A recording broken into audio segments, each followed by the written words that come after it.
오늘 아침에 성전 두 곳을 발표하게 되어 영광스럽게 생각합니다.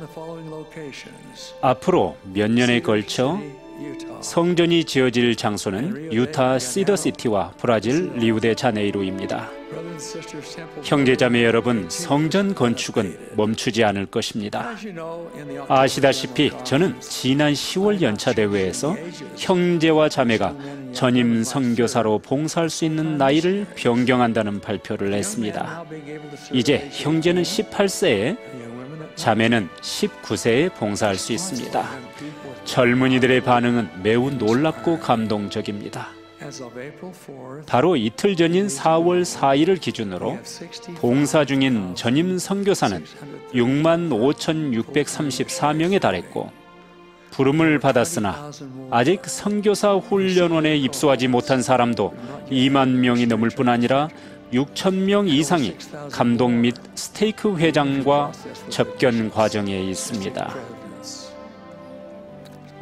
따라서 저희는 늘어나는 선교사들을 수용하기 위해 58개의 선교부를 신설해야 했습니다.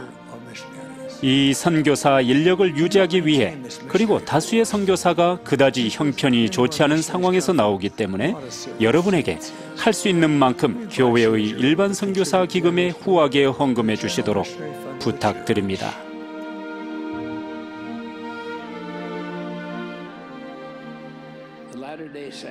후기 성도는 가족이 얼마나 중요한지를 잘 알며 사탄의 영향력이 가정에 스며들지 않는 방식으로 생활하려고 힘씁니다. 우리는 우리가 맺은 성약을 존중하고 그리스도의 제자로서 요구되는 일상적인 행위에 순종하며 생활함으로써 자신과 자녀의 안위를 지킬 수 있다는 것을 압니다.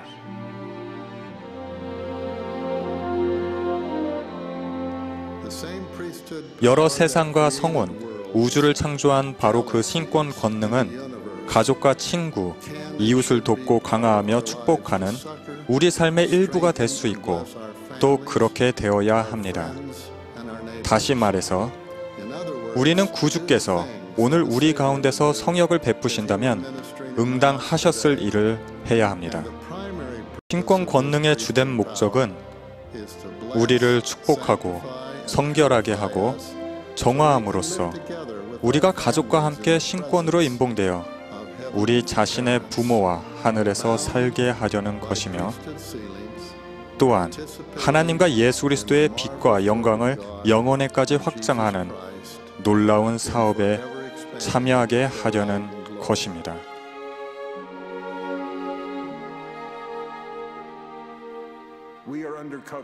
우리는 살아있는 한 도움이 필요한 사람을 도와주고 구주의 증인이 되겠다고 성약을 맺었습니다. 우리는 구주를 향한 우리의 사랑과 우리를 향한 그분의 사랑을 느낄 때에만 그렇게 할 수 있습니다. 주님과 맺은 약속을 충실히 지킬 때 주님을 향한 우리의 사랑이 커지는 것을 느끼게 됩니다. 주님을 섬길 때 그분의 권능과 그분께서 우리에게로 가까이 다가오심을 느낄 것이기 때문에 우리 사랑이 늘어날 것입니다.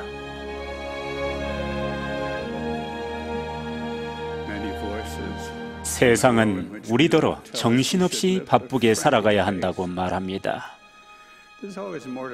해야 할 일, 이루어야 할 일이 항상 늘어만 갑니다. 그런데 우리 내면 깊은 곳에서는 화평과 평온함이 가득한 피난처를 원합니다. 내일의 압박에 대비하여 재조정하고 재정비하고 재충전할 수 있는 그런 곳 말입니다. 그런 평안을 찾을 수 있는 이상적인 장소는 바로 우리의 가정입니다. 우리는 가정 안에서 주 예수 그리스도가 중심이 되시도록 할 수 있는 모든 것을 합니다. 어떤 가정은 합당한 신권을 소유한 아버지와 충실하고 헌신적인 어머니가 함께 의롭게 이끌어 갑니다. 가정마다 처한 상황은 각기 다릅니다. 자신의 처지가 어떻든 여러분은 가정과 삶의 중심을 주 예수 그리스도 위에 둘 수 있습니다. 이 삶에서 누릴 수 있는 진정한 평화의 근원은 바로 그분이시기 때문입니다.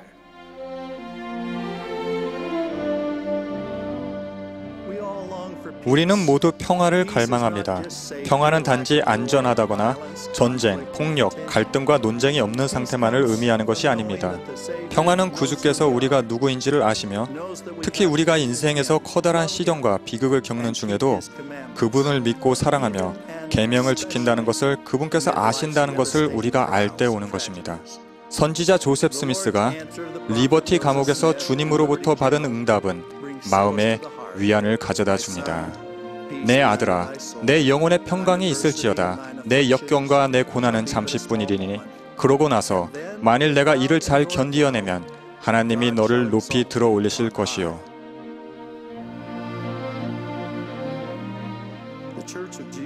예수 그리스도 후기 성도 교회는 성적인 도덕성에 대한 분명한 한 가지 표준이 있습니다. 성적인 관계는 하나님의 계획에 규정된 대로 결혼 관계에 있는 남성과 여성 사이에서만 가능합니다.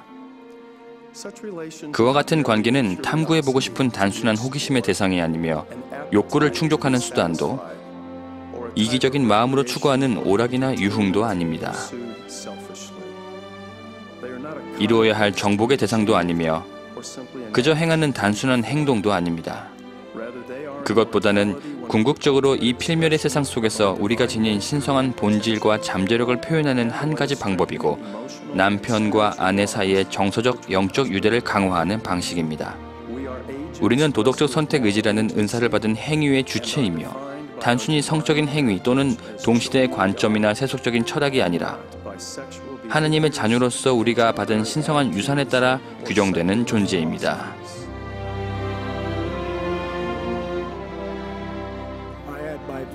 더 많은 합당한 선교사를 요청하신 선지자의 말씀에 응한 분들에 대해 토마스 S. 몬슨 회장님과 다른 분들이 칭찬하신 것처럼 저도 찬사를 보내고 싶습니다. 지금 선교 사업을 향한 열정의 물결은 전례 없이 전 세계를 휩쓸고 있습니다. 이 진리와 의의 물결은 경이롭습니다. 이것은 사람이 만든 것이 아닙니다. 나는 때가 되면 나의 일을 서둘리라 라고 말씀하신 주님에게서 온 것입니다. 이 물결은 193년 전에 하늘에서 공표된 말씀입니다. 그 말씀은 불과 7마디로 되어 있습니다. 이는 내 사랑하는 아들이니 그의 말을 들으라. 전능하신 하나님께서 친히 공표하신 이 말씀으로 어린 조셉 스미스는 주 예수 그리스도를 소개받았습니다. 7마디로 된 이 말씀으로 복음이 회복되기 시작했습니다. 왜일까요? 살아계신 우리 하나님께서는 사랑의 하나님이시기 때문입니다. 하나님께서는 그분의 자녀가 자신과 당신께서 보내신 예수 그리스도를 알기를 바라십니다. 또한 자녀들이 불멸과 영생을 얻기를 바라십니다.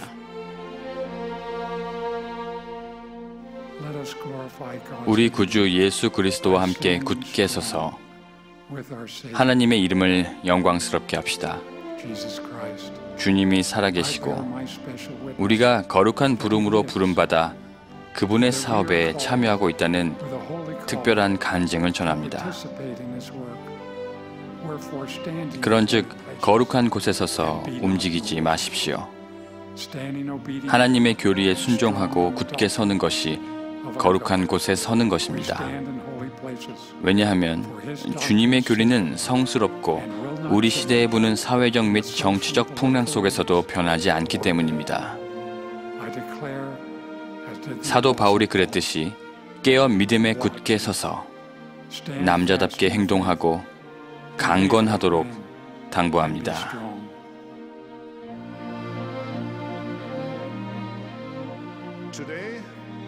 오늘 저는 전 세계 모든 신권 소유자에게 해당된다고 믿는 4가지 명칭에 대해 말씀드리고 싶습니다. 그 명칭들은 하나님의 영원한 계획에서 우리 각자가 맡은 역할과 예수 그리스도 후기 성도 교회의 신권 소유자로서 지닌 잠재력을 인식하는 데 도움이 될 것입니다. 가장 기본적으로 우리가 누구인지를 말해주는 명칭은 하나님 아버지의 아들입니다. 우리가 누구이고 어떤 일을 하는지에 관계없이 우리가 문자 그대로 하나님의 영의 자녀라는 사실을 절대 잊어서는 안 됩니다. 하늘에 계신 우리 아버지께서는 그분의 자녀들을 가르치시며 종종 하늘에서 오는 보이지 않는 도움을 통해 구주를 따르려는 이들을 도우십니다. 그러한 사실은 우리 모두에게 공통으로 적용되는 다음 명칭에 대해 생각하게 합니다. 정직한 마음으로 그리스도를 따르려 노력하는 사람은 모두 그분의 제자로 불립니다. 그분을 향해 불완전한 한 걸음 한 걸음을 걸어가면서도 우리의 변호자이신 구속주에게서 결코 눈을 떼지 맙시다. 형제 여러분, 참으로 주 예수 그리스도를 따른다면 우리는 세 번째 명칭인 영혼의 치유자라는 칭호를 받아들여야 합니다. 하나님의 신권에 성임된 우리는 다른 사람들을 치유하는 자로서 부름을 받습니다. 모두에게 해당되는 네 번째 명칭은 조금 전에 언급했던 첫 번째 명칭으로 돌아갑니다. 하나님 아버지의 아들인 우리는 그분께서 소유하신 모든 것의 상속자입니다. 이 약속이 의미하는 바를 모두 이해하는 것은 제 사고력을 넘어서는 일이지만 그 약속이 위대하고 신성하며 영원하다는 것은 압니다. 또한 삶에서 노력해볼 가치가 있다는 것을 압니다.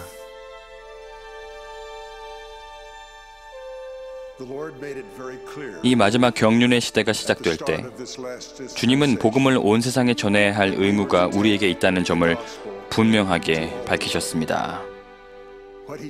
1831년 당시 그 말씀을 들은 신권 소유자들은 소수였지만 지금은 아주 많아졌습니다. 우리는 나이나 능력, 교회 부름이나 지역에 관계없이 하나가 되어서 주님이 다시 오실 때까지 주님의 자녀들을 모으는 일을 돕도록 부름을 받았습니다. 어디에 있든 하나님의 신권 안에서 어떤 임무를 수행하든 우리는 하나가 되어서 복음을 온 세상에 전파하고 사랑하는 사람들이 죄에서 깨끗해지고 하나님의 왕국에서 우리와 함께 행복하게 살 수 있도록 독려할 것입니다.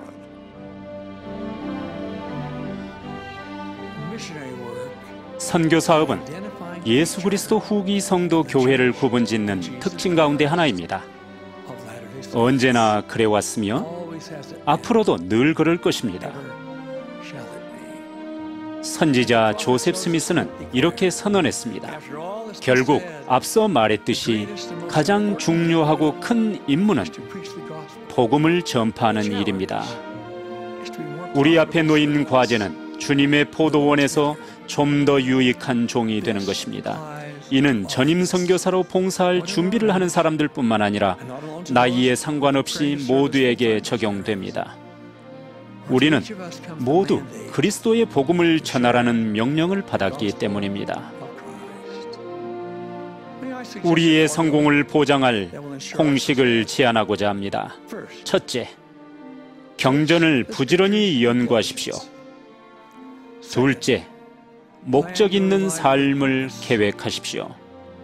덧붙이자면 나이와 상관없이 삶을 계획하십시오. 셋째, 간증으로 진리를 가르치십시오. 넷째, 사랑으로 주님을 섬기십시오.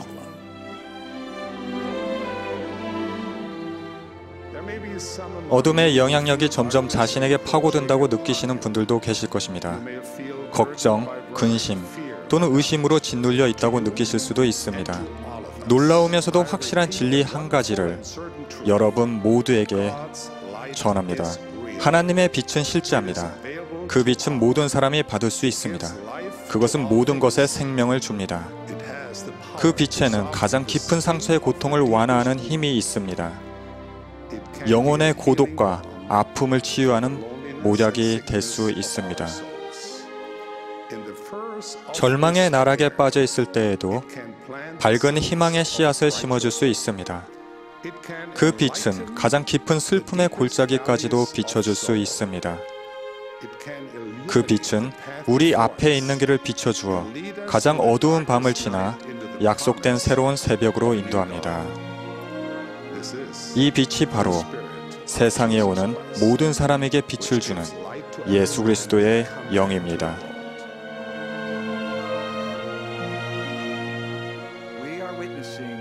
주님의 복음이 전 세계에 퍼짐에 따라 우리는 그분의 기적을 목격하고 있습니다.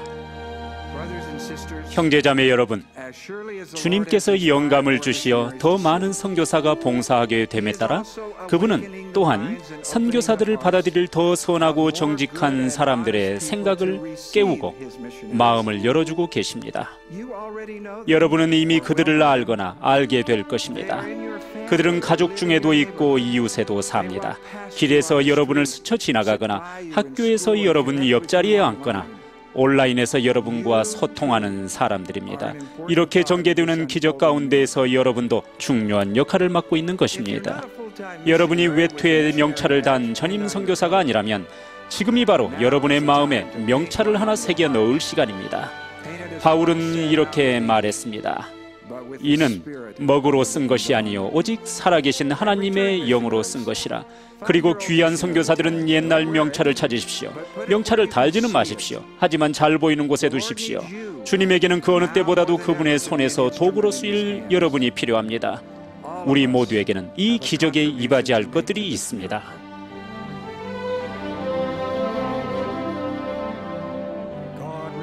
하나님께서는 도덕적 절대 원칙이 있다는 것을 선지자들에게 밝히셨습니다. 죄는 언제나 죄일 뿐입니다. 주님의 계명에 불순종하면 우리는 언제나 그분의 축복을 빼앗기게 됩니다. 세상은 끊임없이 극적으로 변하지만 하나님과 그분의 계명 그리고 약속된 축복은 변하지 않습니다. 그것들은 변경할 수 없는 것이고 또 변하지도 않습니다. 남자와 여자는 선택 의지를 하나님으로부터 오는 은사로서 받았지만 자유와 영원한 행복은 결국 그분의 율법에 순종함으로써 오게 됩니다.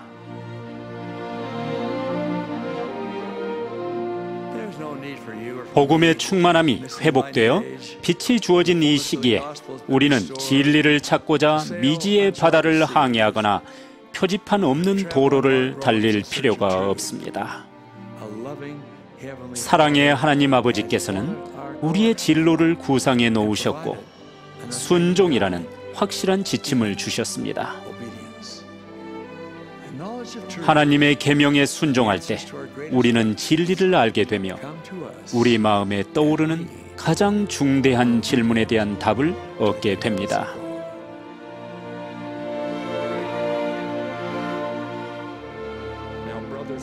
형제자매 여러분, 이 일은 신성한 사업이며 이를 통해 오는 축복은 어디에서든지 나타납니다.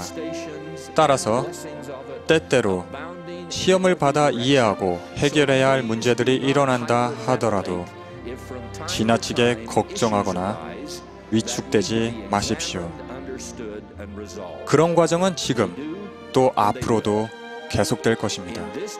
그러나 이 교회에서는 우리가 모르는 것보다 아는 것이 더욱 중요합니다. 이 필멸의 세상에서 우리는 누구나 신앙으로 걸어가야 한다는 것을 항상 기억하십시오.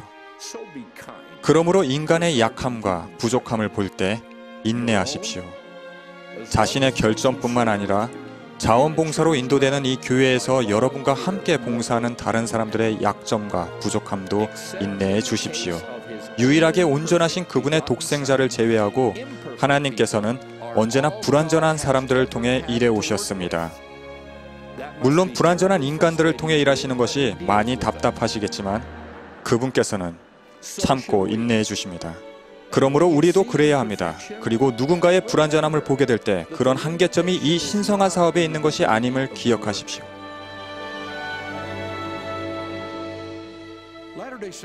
후기 성도는 자신들이 세상에 속하거나 사람의 전통에 얽매여서는 안 된다는 점을 알고 이해하지만 그리스도를 따르는 다른 사람들처럼 세상에 속하지 않고 인간의 전통에서 완전히 초연하기 어려울 때가 종종 있다는 것을 깨닫습니다.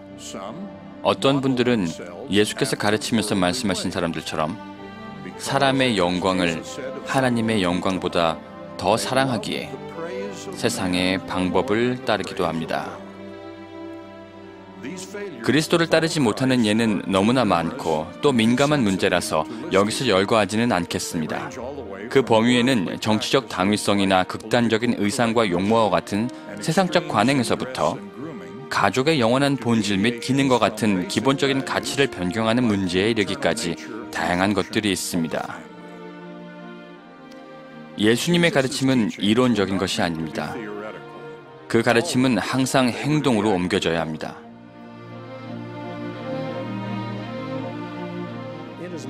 그리스도를 따를수록 우리는 그분의 구속 사업에 참여하고 그것을 발전시키기를 구하게 됩니다.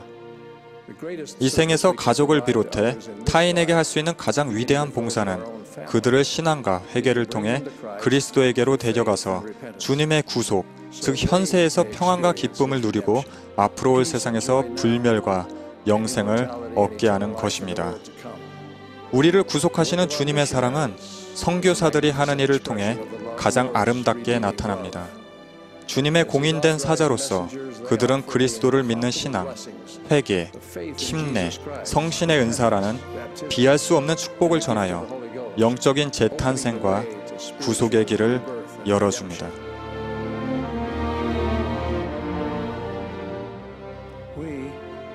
형제 자매 여러분, 우리 교회는 세계적인 교회입니다. 세계 어디를 가도 우리 회원들이 있습니다. 여러분이 사는 나라에서 훌륭한 국민이 되고 지역사회에서 좋은 이웃이 되며 우리 회원들뿐 아니라 다른 종교를 믿는 분들께도 손을 뻗으시기 바랍니다.